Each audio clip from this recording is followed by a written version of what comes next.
তারা পড়িয়েছে অর্থাৎ পড়ানো শেষ। ইউ হ্যাভ ওয়াচড তুমি দেখেছো, ফলাফল এখনো বিদ্যমান আছে, plus V3 plus extension. Watched আপনি এনজয়েডও দিতে পারেন। আগামী বৃহস্পতিবার থেকে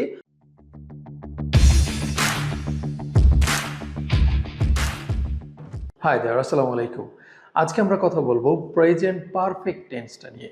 আমরা জানি যখন কোনো কাজ সম্পূর্ণ হয়ে যায় কিন্তু তার একটা রেশ থেকে যায়, এটা নিয়ে আজকে কথা বলবো।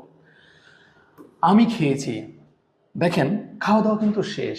আমি খেয়েছি, আমরা পেয়েছি, তুমি ধুয়েছো অর্থাৎ পরিষ্কার করেছো, তারা পড়িয়েছে অর্থাৎ পড়ানো শেষ, আমি চালিয়েছি মানে কি চালানো শেষ, আমরা দেখা করেছি দেখা করা শেষ। এখন এগুলা কিভাবে ইংরেজিতে কনভার্ট করতে হয় আমরা আজকে সেটা নিয়ে কথা বলবো। তার আগে চলে যান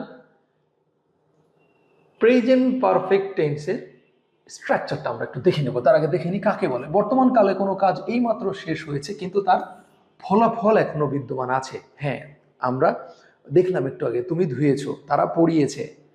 ওকে, দেখেন এরূপ বুঝালে প্রেজেন্ট পারফেক্ট টেন্স হয়, right?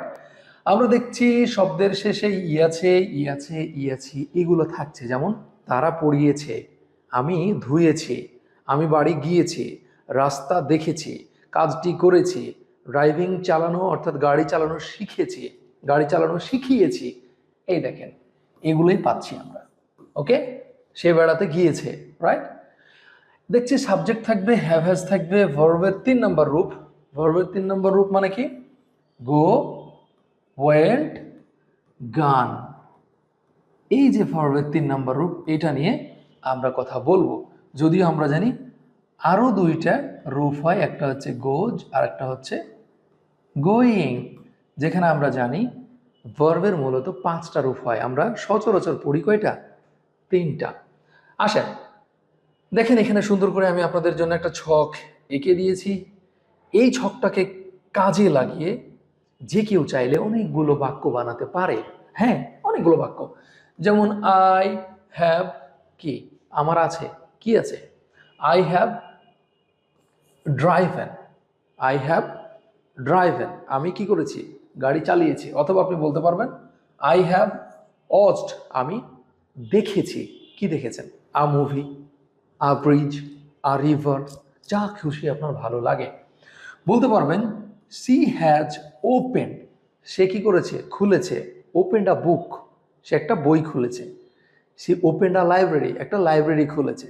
C opened a restaurant, খুলেছে, খুলতে পারে সে, তাই না? আসেন এগুলো দেখবো। এখন আমরা দেখেছিলাম এই যে আমি খেয়েছি, তাহলে কি বলবো? আমি আই খেয়েছি, হ্যাভ ইটেন। দেখেন হ্যাভ ইটেন, খেয়েছি। তাহলে যদি বলি আমি খাই, আই ইট, অনলি ইট, আমি খাচ্ছি, আই অ্যাম ইটিং। ওকে, এরপরে চলে যাচ্ছি, দেখেন আমি চালিয়েছি, আমি চালিয়েছি। যদি বলতাম আমি চালাই, আই ড্রাইভ, আমি চালাচ্ছি, আই অ্যাম ড্রাইভিং, আমি চালিয়েছি, আই হ্যাভ ড্রাইভেন। ওকে, এরপরে আমরা বেশ কিছু জিনিস দিয়েছি যেগুলো আমরা জাস্ট দেখে নেবো একবার। ইউ হ্যাভ ওয়াচড, তুমি দেখেছো। দে হ্যাভ ওপেন্ড, তারা খুলেছে। আই হ্যাভ বুল্ট, আমি বানিয়েছি, কাজটা কি শেষ। উই হ্যাভ মেড, আমরা তৈরি করেছি। এখন আপনি অন্য কিছু দিতে পারেন, we have made a plane, we have made a library, we have made a boat, okay, a ship, যা কিছু আপনার ভালো লাগে। সি হ্যাজ ইটেন, সে খেয়েছে। ওকে, হি হ্যাজ ফাউন্ড, সে পেয়েছে।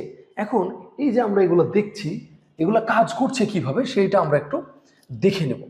দেখেন এখানে সবচাইতে মজার ব্যাপার যেটা হচ্ছে, যখনই কোনো একটা কাজ কমপ্লিট হয়ে যাবে, সেই কমপ্লিট কাজটাকে বোঝানোর জন্য আমরা সবসময় ব্যবহার করছি সাবজেক্ট, আমরা ব্যবহার করছি হ্যাভ অথবা has plus V3 plus extension.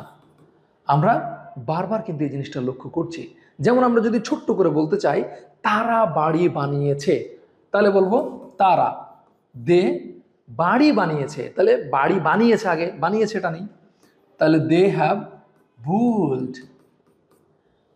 3 নম্বর রূপ, দে হ্যাভ বুল্ট, কি বানিয়েছে? একটা বাড়ি, এ হাউস। তাহলে যদি বলি তারা সিনেমা দেখেছে, তারা সিনেমা দেখেছে, তাহলে কি দে হ্যাভ, দেখেছে যেহেতু, ওয়াচড আপনি এনজয়েডও দিতে পারেন। দে হ্যাভ ওয়াচড অথবা দে হ্যাভ এনজয়েড, কি এনজয়েড করেছে? আ মুভি। Very good. এভাবে আপনাদেরকে খুব ভালোভাবে লক্ষ্য রাখতে হবে। তো যাই হোক, আমরা বারবার লক্ষ্য করছি যে আমাদের কাছে খুব ভালো সুযোগ আছে এটাকে বুঝে নেওয়ার। আমরা দেখছি সি, হি এইগুলোর সাথে কি হচ্ছে? হ্যাজ হচ্ছে, রাইট? আচ্ছা, আমরা আরো একটু প্র্যাকটিস করব। এবার হচ্ছে প্র্যাকটিস করব কার সাথে? উইথ অবজেক্টিভ, অর্থাৎ এক্সটেনশন সহকারে। আমি বলছি আমি ভাত খেয়েছি, সহজভাবে বলতে পারবেন আই হ্যাভ ইটেন রাইস, আমি মাছ খেয়েছি। আই হ্যাভ ইটেন ফিশ, আমি আম খেয়েছি। I have eaten mango, right?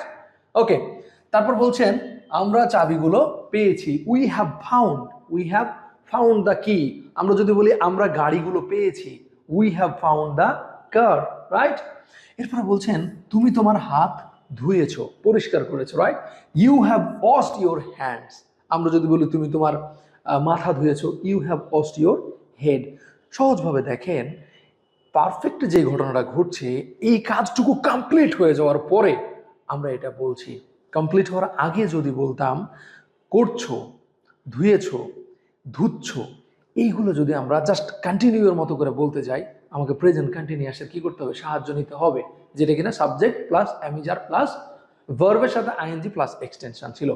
আশা করছি প্রেজেন্ট পারফেক্ট টেন্সের অ্যাফার্মেটিভ স্ট্রাকচারটা আপনারা খুব সহজে বুঝে গেছেন।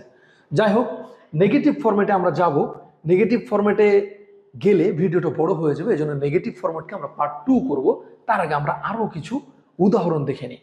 দেখেন বলছে এটা বৃষ্টিতে ভেসে গেছে, মানে ভাসতে কি আর বাকি আছে? বাকি নাই, ভেসে গেছে। কি বলছি? It has washed away in the rain. বুঝেন কিন্তু। তারপরে বলছি কি সে ফুটবল খেলা দেখেছে, খেলা দেখতে বাকি আছে, দেখা শেষ। কি করেছে? He has watched the football match. Okay, এরপরে আমরা নেগেটিভ সেন্টেন্সটা পার্ট 2-তে দেখব।